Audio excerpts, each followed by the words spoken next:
오늘 아침 일라디오. 안녕하십니까. 오늘 아침 일라디오 아나운서 오승원입니다.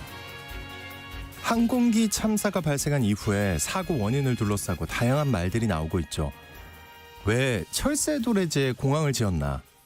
왜 콘크리트 구조물을 세웠나? 왜 안전관리 인력이 그뿐인가? 이런 문제들이 주요 논란거리가 되고 있는데요. 이 때문에 현재 진행 중인 신공항 건설 사업들도 안전을 위해 사업을 전면 재점검해야 한다. 이런 지적이 나오고 있습니다. 지방 신공항 건설 사업이 무려 여러분 10개나 진행이 되고 있는데요. 대부분 경제성이 없다는 판단을 내렸는데도 정치적 논리로 사업이 추진되거나 속도 경쟁이 치열하다 보니 안전 문제는 뒷전으로 밀릴 수 있다는 게 걱정되는 대목입니다. 그럴 수가 있나요? 현재 운영 중인 지방공항들의 적자 상태를 봐도 걱정스러운데요. 공항을 짓고 나서 이용률이나 수익성이 떨어지면 결국에는 안전 부실로 이어지는 악순환을 피하기 어려울 거란 생각이 들죠. 공항 건설이 지역 발전과 이용자들의 편의 등 긍정적인 효과를 기대하는 것이지만요. 안전을 담보하지 않는다면 이번 같은 비극이 되풀이될 수 있다는 게 이번 사고가 알려주는 뼈아픈 교훈일 겁니다. 모쪼록 현재 운영 중인 모든 공항을 비롯해서 신공항 건설 사업들의 안전 문제 제대로 점검해 볼 계기가 돼야겠습니다. 1월 9일 목요일 오늘 아침 일라디오 출발합니다.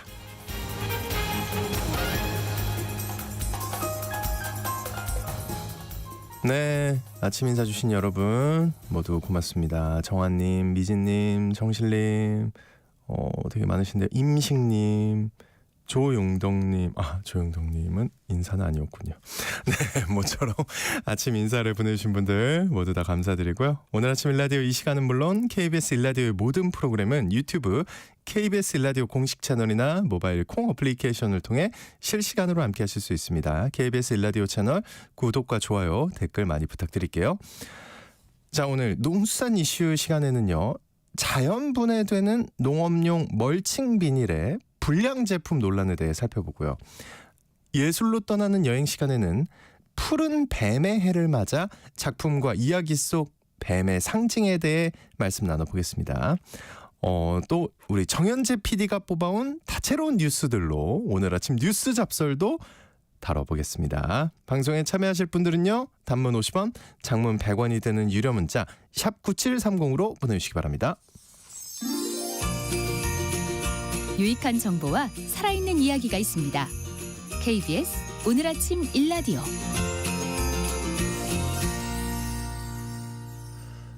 농자재에도 친환경 개념이 확대되고 있습니다. 자연분해되는 농업용 멀칭 비닐도 사용이 늘고 있다는데요. 환경오염 우려가 적고 수거 부담이 없어서 농가들이 선호하는 농자재라고 합니다. 그런데 최근 일부 제품에 문제가 생겨서 농가들이 피해를 호소하고 있다는데요. 자, 오늘 농수산 이슈에서 자연분해 농업용 멀칭 비닐과 관련해 현장에서 어떤 논란이 있는지 알아보겠습니다. 원재정 기자님 전화 연결되어 있습니다. 안녕하십니까? 네, 안녕하세요. 한국농정신문 원재정입니다. 네, 우선 자연분해되는 농업용 멀칭 비닐이 요즘 많이 사용이 된다는데 어떤 건지 쉽게 설명해 주세요. 네, 농사를 짓는데도 비닐을 많이 사용하게 되는데요. 네. 비닐하우스의 피복지뿐만이 아니라 노지 밭농사에도 비닐로 멀칭을 하고 작물을 키웁니다. 농촌에 가보시면 흙을 북돋아서 일항을 만들고 검정 비닐을 덮어서 작물을 키우는 거 보셨을 텐데요. 그렇죠. 예. 이런 비닐 멀칭은 토양 속 수분 손실을 방지할 수 있고 햇볕이 가려지기 때문에 잡초 예방도 할 수 있습니다. 상대적으로 제초제 사용이 줄어드는 효과가 있는 거죠. 그리고 보온 효과도 있습니다. 이처럼 비닐 멀칭을 통해서 농작물의 생산성과 상품성을 높일 수 있습니다. 하지만 이런 장점 외에 다 쓰고 난 비닐을 수거하는 부담이라든가 이에 따른 추가 인력 부담 등이 있고요. 또 토양에 비닐이 잔류하는 문제 같은 이 농촌 환경을 오염시키는 과제도 뒤따릅니다. 그래서 수년 전부터 이런 문제를 해결할 수 있는 자연 분해되는 이 농업용 비닐이 개발됐고 사용이 늘고 있습니다. 여기까지 들어서 너무 좋은데요. 환경도 보호하고 농가의 부담도 줄여주는 농자재다. 이거네요. 네, 맞습니다. 네. 자연분해가 되는 농업용 비닐은 옥수 전분이라든가 식물성 유지 등에서 추출한 원료로 만든다고 하고요. 멀칭 후에 흙과 접촉하거나 햇빛에 노출되면 산화가 시작되고 또 땅속의 미생물, 물이 분해 작용을 촉진하면서 6개월에서 1년 사이에 비닐이 완전히 분해된다고 합니다. 일반 농업용 비닐보다 시중 소매 가격 기준으로 2배에서 3배 정도 비쌉니다. 그래도 인건비를 대폭 줄일 수 있어서 환경도 보호할 수 있어서 농가에서 사용이 점차 확대되고 있고요. 폐비닐 처리로 고심 얻은 지자체에선 일정 부분 보조금을 지급하면서 이 농가 사용을 촉진하고 있습니다. 2020년대 초부터 알려지기 시작해서 이런 자연분해 비닐을 한 3년에서 4년 사용한 농가들도 많은데요. 최근에 자연분해 비닐을 사용해서 농사를 짓다가 제품에 문제가 생겨 논란이 된 지역들이 있습니다. 어떤 문제가 생기고 있는 건가요? 네, 대표적인 문제가 비닐이 너무 빨리 분해되는 현상입니다. 한국농정에서 지난해 7월 경기도 김포의 고구마 재배 농가들의 이 피해 상황 취재했고요. 지난달인 12월에 전남 해남의 마늘 농가들의 제보를 받았습니다.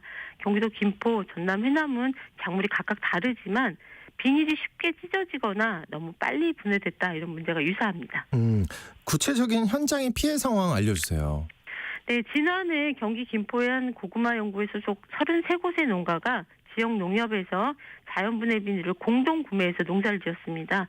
문제는 밭에 비닐 멀칭을 한 직후에 비닐이 찢어지는 이런 문제가 발생했는데 다행히 해당 제조업체가 이 멀칭 시공을 아직 하지 않은 농가에는 자연분해 비닐을 교환해줬고요.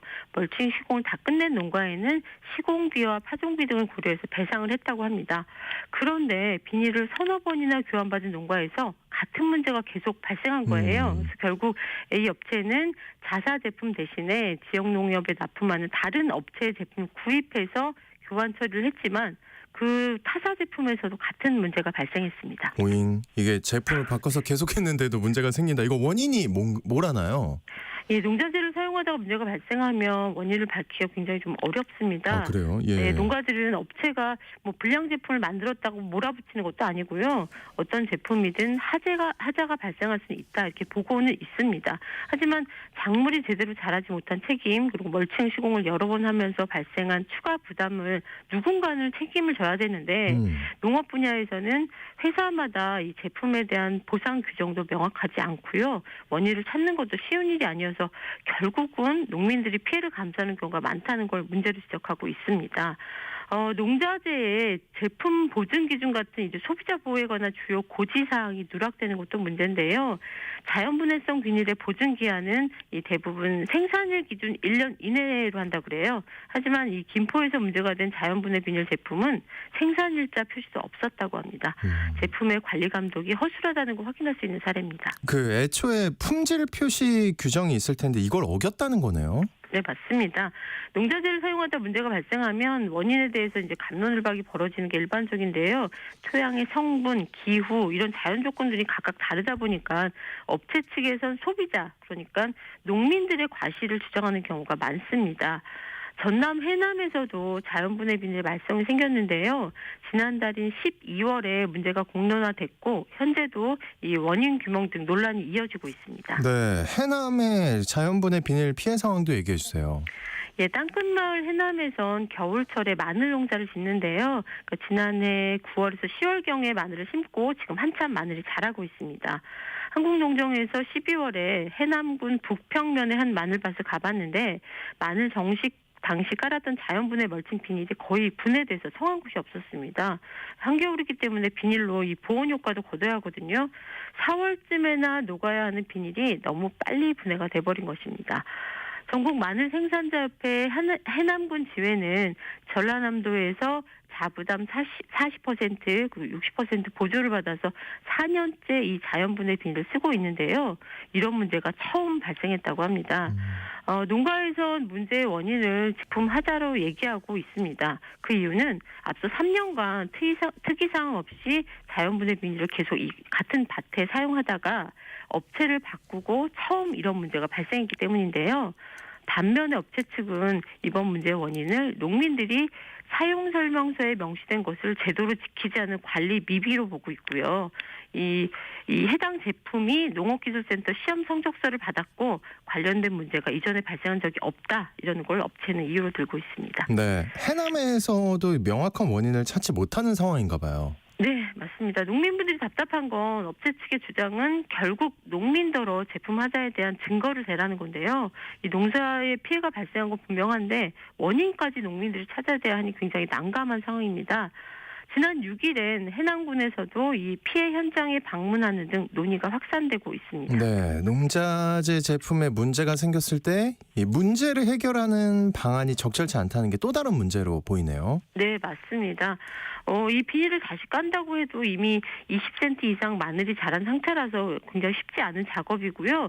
이걸 다시 깔아서 그 구멍마다 이 마늘 다 뽑아주는 거를 하면 마늘 자체도 스트레스를 받게 돼서 농가에서는 걱정이 굉장히 큽니다. 자연분해 비닐은 최근 시군 보조 사업으로도 많이 사용하고 있는데 한번 피해가 발생하면 수습도 어렵고요. 농작물 피해로 농가 소득에도 영향이 큽니다. 따라서 농자재의 품질과 안전성 관리가 매우 중요하다는 점 말씀드리고 싶고요. 농자재라든가 농기계를 사용하다가 품질, 수리 등 이 사후 서비스에 관한 분쟁을 다루는 적절한 구제 절차가 없는데 이 부분도 정책적으로 제도가 시급히 마련됐으면 좋겠습니다. 네, 농산 이슈 지금까지 원재정 기자와 함께했습니다. 오늘 말씀 고맙습니다. 네, 고맙습니다.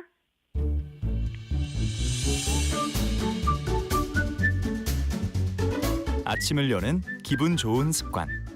KBS 오늘 아침 1라디오.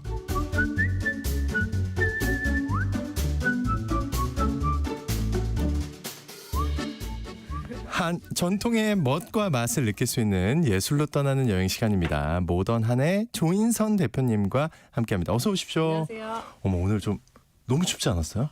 오늘 이제 추웠는데 저는 또 이제 패딩 한복을 지금 입고 왔어요. 야, 이런 게 있네요. 와, 너무 신기합니다. 네, 예, 유튜브로 보시는 분들 한번 보시면 한복도 네. 패딩이 있다. 사시사철 입는다. 아, 네. 너무 신기합니다. 아, 네. 네. 자, 오늘은 2025년을 상징하는 푸른 뱀 이야기를 해주신다고요? 네, 우리 청취자분들도 아나운서님도 새해 복 많이 받고 계시죠? 새해 복 많이 네. 그래서 많이 받고 있냐고요? 아직 며칠 되지 않았지만 하지만 그거 아시죠? 어떤 거? 이제 1월 1일 네. 신정을 세다가 약간 느낌이 쎄하다. 네. 그럼 바로 구정세입니다. 저. 아, 아직 새해가 아니다. 아니다. 아, 네. 일단 얘기해 아직 주시죠. 받으실 예. 복이 많다. 네, 그렇죠. 네, 예, 그렇죠. 아직 시작도 네. 아니다. 네. 그래서 바로 올해가 음. 푸른 뱀의 해, 을사년이잖아요. 네, 그래서 60간지 중에 42번째 해인데요. 예로부터 이 동양 문화에서 뱀은 지혜와 신비, 변화와 재생, 그리고 매혹적인 성격을 의미했습니다. 그리고 특히 올해는 을사년, 천간을 상징하는 푸른 하늘과 뱀이 사는 곳, 바로 땅이죠. 이 지지를 뜻하는 조합으로 만들어진 그야말로 땅과 하늘이 만나는 최강 조합을 뜻하는 특별한 해인데요. 그런 해였어요? 네, 2025년은 그렇군요. 예. 네, 맞습니다. 동쪽과 푸른색이 상징하는 을의 기운을 희망과 성장, 그리고 뱀의 상징인 변화와 재생의 의미를 결합하여 아주 특별한 의미를 더하는 해입니다. 그래서 우리 청취자분들께서 새로운 목표와 계획을 시작하시기에 너무나도 좋은 해가 바로 올해 을사년 2025년이 아닐까 싶은데요. 원원선님도 올해 네. 새롭게 계획하시는 일들이 있으실까요? 새롭게 계획하는 일 딱히 없습니다. 네, 전 항상 그 방송만 잘 되길. 우리 청취자 여러분들 행복하시길. 너무 가식 같아요? 영혼이 좀 없긴 하네요. 농담입니다. 걸려버렸네. 걸렸는데. 예, 어쨌든 네. 우리 청취자 여러분들 행복하셔야 된다. 이것만은 진심이라는 거예요. 네, 맞습니다. 네, 푸른 뱀의 해. 네. 뭔가 하여튼 그 우리 조 대표님 말씀을 듣다 보니까 시작해야 될 것 같다. 뭔가를 해야 될 것 같다. 네. 근데요, 사실 네. 신화도 그렇고 뱀의 이미지가 네. 좋은 것만은 아니잖아요. 또 그리고 뱀을 무서워하시는 분들도 굉장히 많아요. 무서운데 네. 저도. 예. 그런데 사실 우리나라에서는 이 지혜와 풍요 등을 상징을 했어요. 그래서 뱀을 이 수호신으로 여기기도 했고 또 이제 우리 선조들께서는 이 뱀을 다산과 풍요의 상징으로 생각하셨습니다. 하지만 방금 말씀하셨듯이 반면에 서양에서는 인간을 위협하는 두려운 대상으로 그렇죠, 표현되기도 했습니다. 그렇죠. 네. 그래서 성경에도 뱀이 등장하는데요. 최초의 인간이 거둔 원죄를 부추기는 존재로 등장합니다. 그래서 구약 성서를 보면 아담과 이브를 에덴 동산에서 쫓겨나게 만드는 이 교활함의 대명사가 바로 뱀이고, 그랬죠. 네, 그리스 신화에 등장하는 이 메두사의 머리카락은 온통 뱀으로 돼 있어서 굉장히 무섭고 두려운 존재로 등장합니다. 그래서 맹독을 통해서 이제 인간을 공격하기도 하고, 이 비늘로 가득 덮여 있는 뱀의 겉모습에서 아무래도 호감을 좀 느끼기가 어려운 것도 그렇죠. 사실이죠. 예. 예. 그러다 보니까 이 성경뿐만 아니라 소설이나 여러 문학 등에서도 이 뱀은 대부분 좀 악한 동물로 묘사가 되는 거죠. 안 좋은 동물로. 네. 사실 그냥 언뜻 딱 보면은 네. 뱀이 솔직히 귀엽다는 생각은 안 들잖아요. 좀 징그럽지 않아요? 근데 저는 이제 좀 동물을 좋아하는 편이라서 이제 어렸을 때 이제 큰 구렁이 도마뱀 이런 거 있잖아요. 그런 거 목에 걸고 사진도 찍어보고. 어우 깜짝이야. 아 여행 가서 네, 집에 있는 건 아니었잖아요. 아니 집에서 키우지 않습니다. 네. 그런 거 돼요? 목에 감아도 네. 느낌이 어땠어요 그때? 되게 아무래도 큰 뱀을 감다 보니까 비늘이 크잖아요. 네. 그래서 그 비늘이 몸에 지나가는 느낌이 이제 그대로 느껴지는. 오, 어쨌든 뭐 이렇게 좋진 않았는데 그렇다고 뭐 너무 싫지도 않았다. 네, 싫지도 않았다. 네. 그리고 막 독사 이런 거에 물리면은 그렇죠. 굉장히 위험하잖아요. 그렇죠. 근데 우리나라에서는 네. 서양에 비해 네. 굉장히 좋게 해석하네요. 맞습니다. 아까 예. 제가 말씀드린 다산과 풍요를 상징한다고 했잖아요. 그래서 참 생각해보면 우리 선조들은 이 어떠한 상황에서 참 긍정적이셨습니다. 그래서 이제 뱀도 좀 징그럽긴 하지만 이 곡식을 축내는 쥐를 잡아먹는 이로운 동물로. 그쪽으로 해석하셨구나. 네, 여기서 그러면 너무 좋은 동물이죠. 그렇죠. 담을 넘어 들어온 뱀은 일부러 쫓아내지 않으셨다고 합니다. 그리고 또 뱀이 허물을 버는 특성 덕분에 이 재생과 불사의 상징으로 여겼습니다. 그리고 이 뱀과 개구리 같은 변온동물의 경우에는 주변 온도가 일정 이하로 내려가면은 물질 대사가 서서히 멈춰서 이 사망할 수가 있기 때문에 네. 추위에서 스스로 살아나기 위해서 가짜 죽음이죠. 가사 상태에 스스로를 빠뜨려서 겨울에 죽었다가 봄에 다시 살아나는 거죠. 그래서 이런 뱀의 재생 능력을 신기하게 여겨서 고구려 벽화, 고분 벽화나 신라의 고구려 고분, 네. 예, 벽화, 신라 토우, 예. 삼공주사 등에서 이제 무덤의 수호신 혹은 주군이의 환생과 영생을 기원하는 상징으로 뱀이 자주 등장하곤 합니다. 네. 그리고 또 우리 조상님들은 뱀이 크면 구렁이가 되고 이 구렁이가 더 성장해서 이무기가 된다고 믿었는데요. 네. 이무기 들어보셨나요? 많이 들어봤죠. 그래서 예. 이 이무기는 한국 신화에 자주 등장하는 상상 속의 동물이에요. 그래서 이제 뱀과 용의 중간격인 이무기는 이 1000년 동안 물속에서 수행을 하면서 여의주를 획득하면 용이 될 수 있는. 그런 얘기 들어봤죠. 네. 용이 하늘로 올라가는. 맞아요. 용이 되기 이전의 동물이라고 생각하시면 되는데요. 그래서 이 이무기가 여의주를 얻어서 용으로 승천한다는 조상들의 믿음도 있었기 때문에 이 용과 이무기의 전신인 뱀이라는 존재에 큰 의미를 두셨습니다. 그래서 네. 그런 거예요. 우리나라에 네. 뱀과 관련된 지명이 많다면서요. 그렇죠. 그래서 무려 200곳이 넘는 200곳이요? 네, 뱀과 관련된 지명들이 있는데요. 네. 이 생각보다 꽤 많죠. 그래서 이제 방금 말씀드렸듯이 전통적으로 뱀이 한국 민속 신화에서 굉장히 중요한 재생과 불사의 상징으로 여겨졌기 때문에 이제 한국의 마을이나 섬 그리고 산과 같은 뱀과 관련된 지명이 무려 200개가 달하는데 이제 국내에 30만 개의 지명들이 있어요. 예. 그 중에서 이제 210개 정도 정확히 말씀드리면 그렇게 있고, 그래서 전국의 각지에 이제 뱀이 이름이 들어간 지명들은 아주 골고루 분포가 되어 있습니다. 대표적으로 뱀사골, 들어봤죠. 장사도, 예. 장사도? 네, 그 사자가 뱀사자죠. 그래요. 네, 그 예. 뱀머리 고개. 뱀골 고개 등등 뭐 나열하기 굉장히 어려울 정도로 우리나라에는 뱀과 관련된 지명이 굉장히 많습니다. 근데 진짜 말씀을 듣고 보니까 뱀사골 이런 거는 저도 들어보셨잖아요. 언젠가 익숙한데 네. 근데 왜 이렇게 지명이 많은 거래요? 바로 이 풍수지리와도 관련이 깊습니다. 그래서 이 뱀의 모양을 묘사한 지명 중에 뱀이 개구리를 쫓아가는 지형을 장사추화형이라고 하는데요. 이 먹을 것이 뭐 풍수지리에서 쓰는 용어인 거죠? 네. 장사추화형. 네, 그러니까 뭐 산이나 동네 모양이 뱀이 개구리를 쫓아가는 지형 모양으로 생긴 거죠. 그래서 그거를 장사추화형이라고 부르고, 근데 요 장사추화형이 먹을 것이 풍부한 좋은 터라고 합니다. 그래서 이 풍수지리가들이 일컫는 명당 중에 하나가 이 장사추화영이기 때문에 네. 아무래도 이제 우리 동네가 다 좋았으면 좋겠잖아요. 예. 그러니까 뱀과 관련된 지명이 많았던 거죠. 어디예요? 장사추화영이 대표적으로는? 네, 그래서 전남 고흥군 영남면 금사리에 사도 가시면 이 대표적인 명당이라고 전해져 있습니다. 그래서 예. 이 지형 자체가 뱀 모양이고 이 마을 앞에 와도라는 섬이 있어가지고 뱀이 개구리를 잡기 위해서 건너가는 모습을 띠고 있다고 해요.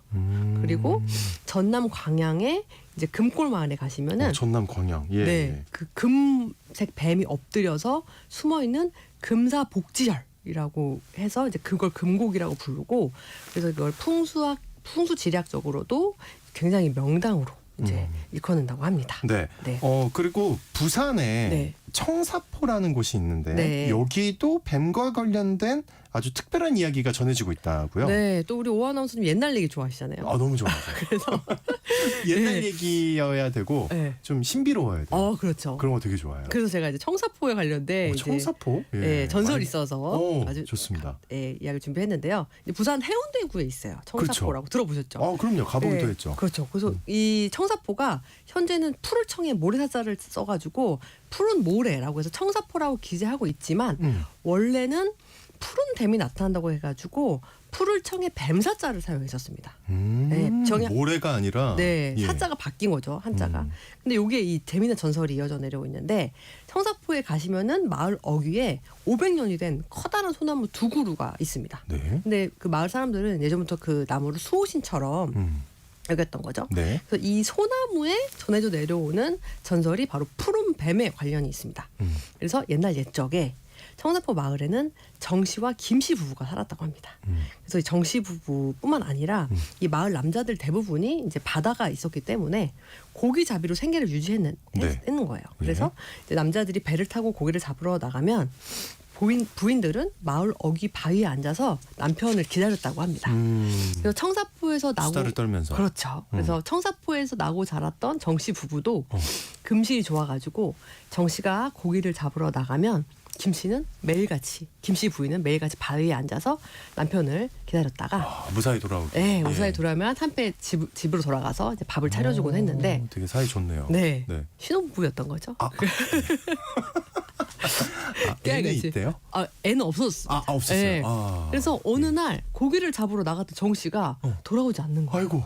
그래서 고기를 잡으러 나갔다가 배가 난파해서 세상을 떠나버린 거예요. 근데 이제 이를 몰랐던 김씨 부인은 하염없이 계속 기다리죠. 네, 고기를 잡으러 나간 아이고, 남편을 이제 기다렸던 거예요. 해안가 바위에 앉아서. 그래서 너무 돌아오지 않으니까 이 김씨 부인이 자기 부부를 닮은 나무 두 그루의 소나무를 그 바위 어귀에 심어서 이걸 이제 망부석이 아니라 망부송이라고 했어요.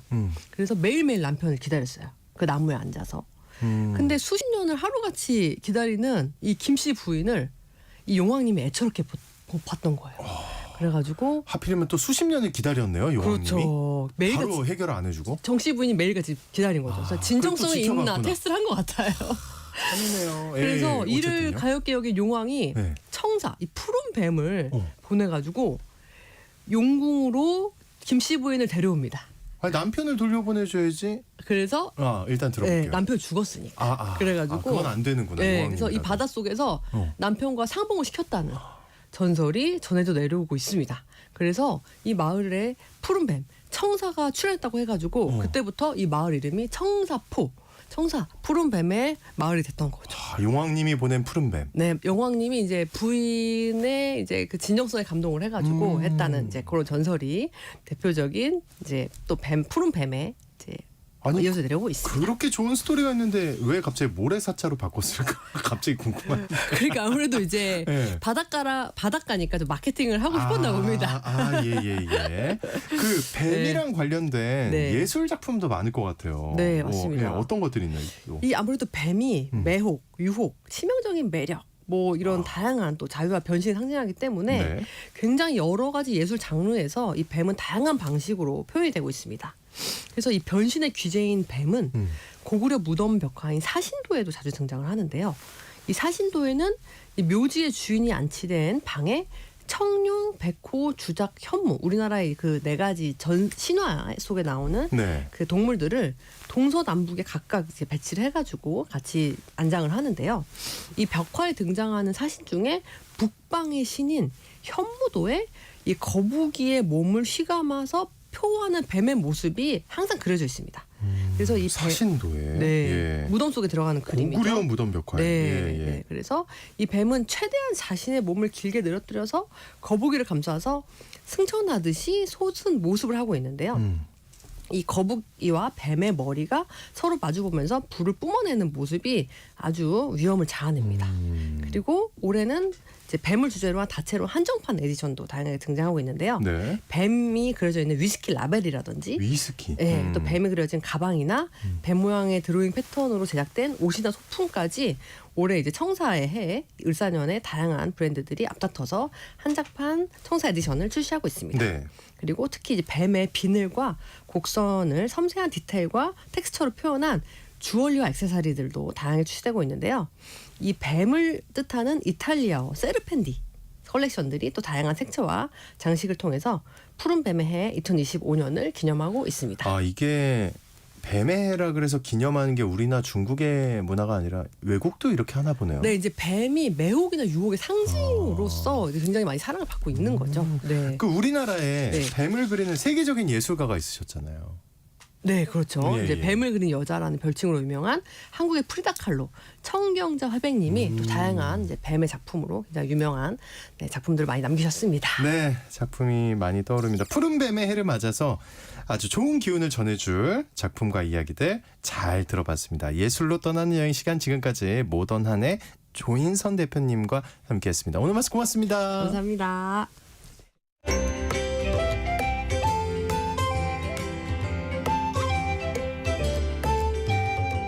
상쾌한 하루의 시작. KBS 오늘 아침 1라디오. 올 겨울 들어 가장 추운 날입니다. 출근이나 외출 준비하시는 분들은 옷깃을 단단히 여미고 나오셔야 할 것 같아요. 오늘 날씨 소식을 비롯해서 여러 가지 생활에 영향을 끼칠 만한 뉴스들을 모아 이야기를 나눠보는 코너죠. 오늘 아침 뉴스 잡설. 담당 PD인 정현재 PD 자리했습니다. 어서 오십시오. 안녕하십니까? 네, 너무 추워요. 진짜 춥죠. 깜짝 놀랐어요. 네. 아, 진짜 아침에 네. 많은 분들이 저는 버스를 타고 오잖아요. 네. 많은 분들이 그 패딩에 달린 이 후드, 후드까지? 모자, 뭐 다 거의 다 이거 패딩 쓰고 안에서도. 계시죠. 네. 근데 네. 그 러시아에 사시던 분들이 한국에 오면 가끔 놀라시는 게 이 덥다고? 추운 날씨에 왜 사람들이 모자를 안 쓰는가? 아, 대해서 그런데요? 네. 왜냐하면 사실은 이 어떤 의사 선생님 말씀에 따르면 네. 이 겨울에는 머리를 좀 보호를 해줘야 뇌 혈류 쪽에 좀 보호를 해줄 수가 있다. 근데 이 얘기 저 들어본 것 같아요. 네, 머리로 열이 쉽게 빠지니까. 네. 그러니까 모자 좀 쓰시면 좋다. 그런 말씀 드리고 싶네요. 네. 네. 모자를 쓰면 좋다. 네, 어쨌든 예. 오늘 예. 낮에도 서울은 영하 14도라고 합니다. 체감이 안 돼요. 네, 숫자만 봐서는 네. 영하 14. 어제보다 하여튼 확실히 엄청 추운 거잖아요. 그렇죠. 근데 모자 쓰시면 좀 다르다. 아, 오늘 주제가 모자였나요? 아니 그건 아닌데. 괜찮아요. 네. 네. 아니 근데 우리는 사실 회사 출근하시는 분들이 모자를 쓰기가 쉽지 않잖아요. 쉽지 않아요. 머리도 망가지고. 사실 저만 네. 해도 이제 패딩에 모자를 이렇게 썼는데도 오늘 아침에 머리 감았는데 오랜만에 약간 이게 눌리는 게 좀 그렇게 기분 안 자꾸 좋고. 자기 고백할 거예요. 오랜만에 감았다는 거 강조할 거예요. 우리 청취자들이 우리를 어떻게 생각하겠습니까? 아니 원래는 보통 모자 쓰는 DJ와 네. 오랜만에 머리 감는 PD의 조합이라니. 네. 어쨌든 네, 어쨌든. 이게 왜 이렇게 추운가? 왜 이렇게 네. 추운가? 이게 동에서 서로 흐르던 한반도 대기 상층부의 공기 흐름이 북에서 남으로 바뀌면서 나타났다고 합니다. 그래서 우진규 기상청 통보관은 네. 이번 한파의 절정인 오늘 내일 오늘 내일이다. 대기 상층부에는 영하 40도의 매우 찬 공기가 흐를 거다. 네. 대기 상층부는 우리가 갈 일이 없잖아요. 갈 일은 없는데 그 영하 40도에 찬 공기가 내려오면서 엄청 차가운 게 위에 있다. 그렇죠. 그래서 아. 추울 수밖에 없다. 내일까지는. 내일까지. 그나마 다행인 것은 네. 내일은 바람이 덜 분대요. 그래서 체감 기온이라는 것은 바람의 영향을 굉장히 많이 받지 않습니까? 그렇죠. 내일은 그 수은주는 그러니까 온도는 더 떨어지더라도 바람이 덜 불기 때문에 조금 덜 추울 수 있다. 제 좋은 방법이 지금 떠올랐어요. 모자를 옆으로 쓰는 걸으면 거? 어떨까요? 아, 옆으로 옆으로 걷는다. 모자를 쓰고 옆으로 걷는 것이죠. 옆걸음으로 가는 거예요. 왜죠? 바람을 가르는 거죠. 어떻게 생각하십니까? 바보 같은 생각인가요? 엉뚱하네요. 아 그래요? 네. 되게 좋은 아이디어라고 생각했는데. 네.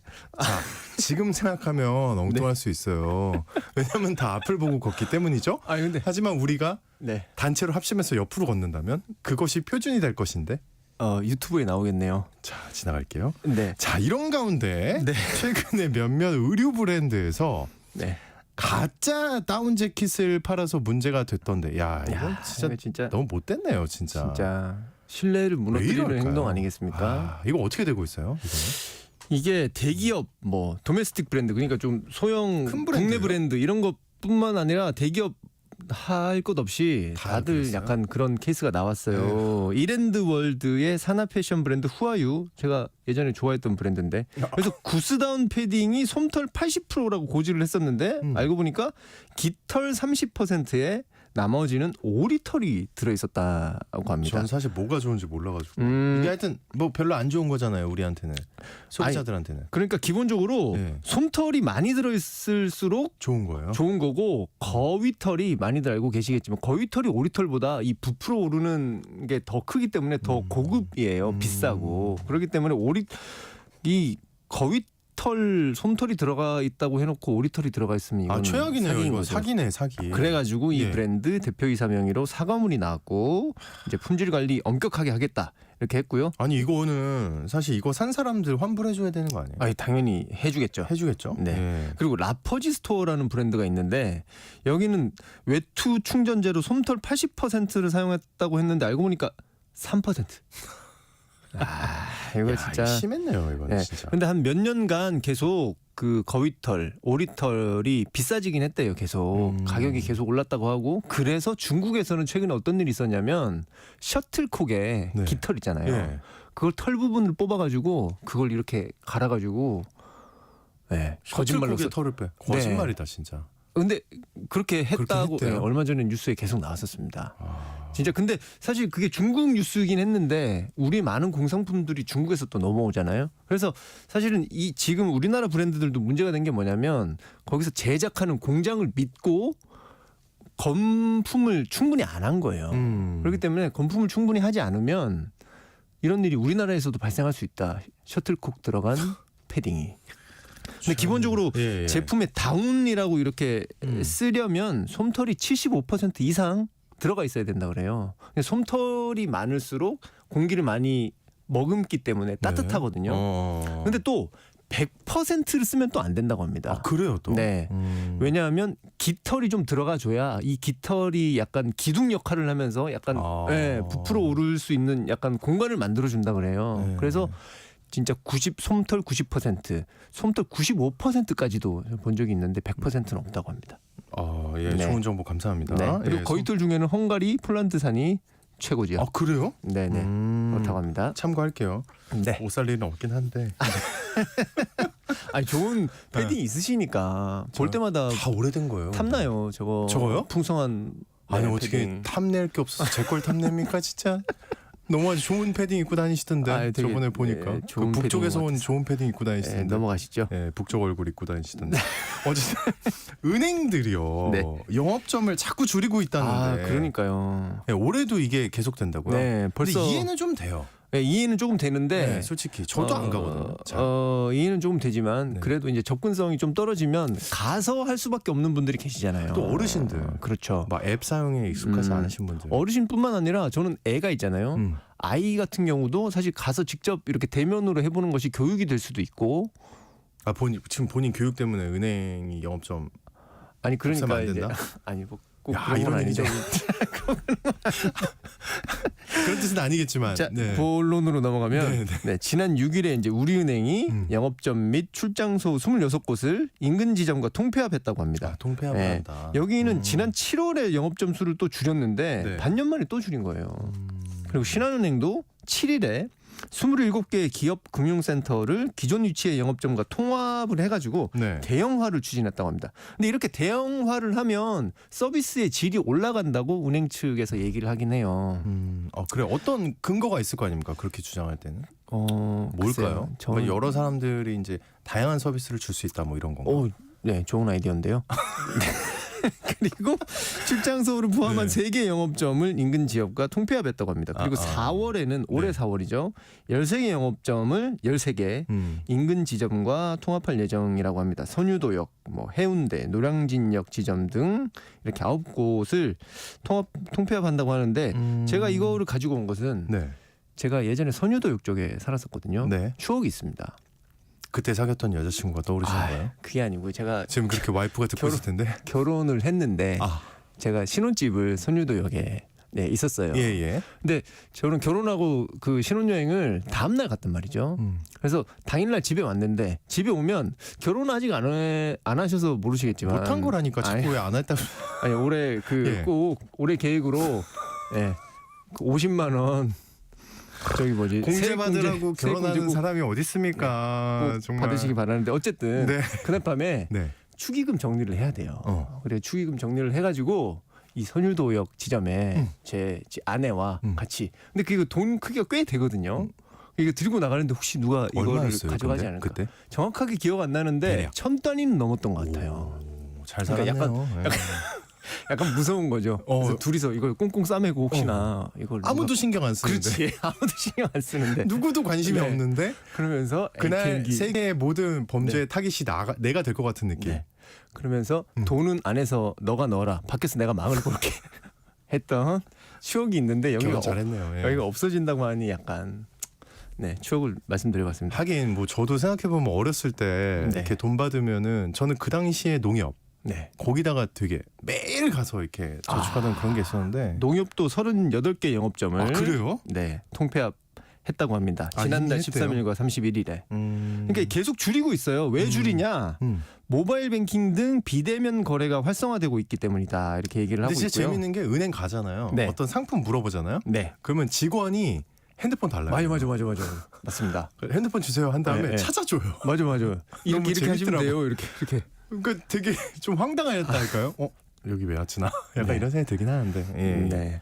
그래서 이게 금융 소비자들의 접근성이 낮아진다는 지적이 있었기 때문에 금융위원회, 금융감독원, 은행연합회가 공동으로 만든 은행 점포 폐쇄 내실화 방안이라는 걸 작년에 냈어요. 23년에 냈어요. 네. 그래서 제가 이걸 들여다봤는데 오. 근데 이게 실질적으로 점포를 줄이는 걸 막을 방도는 없는 것 같아요. 그렇겠죠. 네.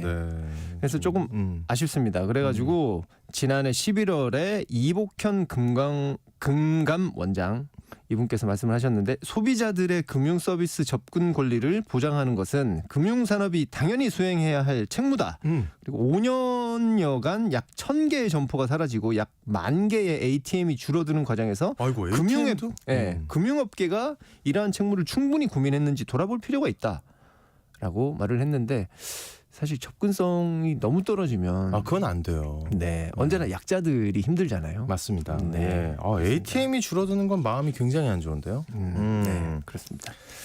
자, 만성 비염 환자의 체내에 비타민 D 수치가 상대적으로 낮다. 네. 이런 연구 결과가 나왔다고요. 이거 어떤 의미일까요? 비염 환자분들이 굉장히 많지 않습니까? 엄청 많죠. 네, 그래서 가져왔는데 건조하고 추울 아주대병원 때. 박도양 교수님 그리고 한림대 강남성심병원 박상철 교수님 이분들의 연구팀이 만 40세 이상 만 2,654명을 대상으로 비타민 D 수치와 생활 습관, 신체 건강 상태를 분석한 결과 만성 비염 환자의 체내에 비타민 D 수치가 상대적으로 낮다. 그럼 만성 비염이면은 밖을 네. 많이 나가야 되나? 그렇죠. 이 얘기를 하는 거죠. 그렇죠. 왜냐하면 이 밖에 많이 나가서 햇볕을 많이 쬐일수록 비타민 D가 많이 생성이 되잖아요. 예. 네, 그 얘기를 하는 겁니다. 네, 그래서 연구 결과를 보면 만성 비염 환자군의 평균 비타민 D 수치가 17.73 나노그램 퍼 밀리리터. 근데 비염이 없는 사람은 18.19 나노그램 퍼 밀리리터라고 합니다. 확연히 차이가 나는 거죠. 네네네. 네, 그렇기 때문에 밖에 많이 나가서 햇볕을 보시든지 비타민 D를 뭐 약제로 섭취를 하시든지 이렇게 하시는 게 만성 비염에 도움이 될 것이다. 네. 네. 나가지 못하면 먹는 거라도 신경을 써라. 네, 알겠습니다. 네.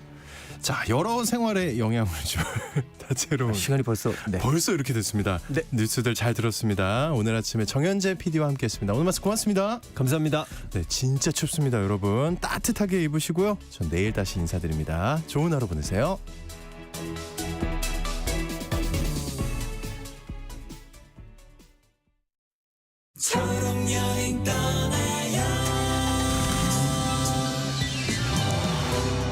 떠나고 싶지만 발걸음이 쉽게 떨어지지 않을 때 작은 배려가 큰 응원이 되어주곤 하죠. 대구에 사는 현희 씨에겐 장애인 여행 지원 차량이 그런 존재였어요. 서울 여행을 망설일 때 언제든 떠나도 괜찮아 응원하듯 여행길을 열어줬죠. 현희 씨는 한강을 따라 달리며 친구들과 행복한 시간을 보낼 수 있었습니다. 이토록 소소한 일상을 모두가 누릴 수 있다면 얼마나 좋을까요? 새해에는 모두의 발걸음이 더 쉽고 편안해졌으면 좋겠습니다.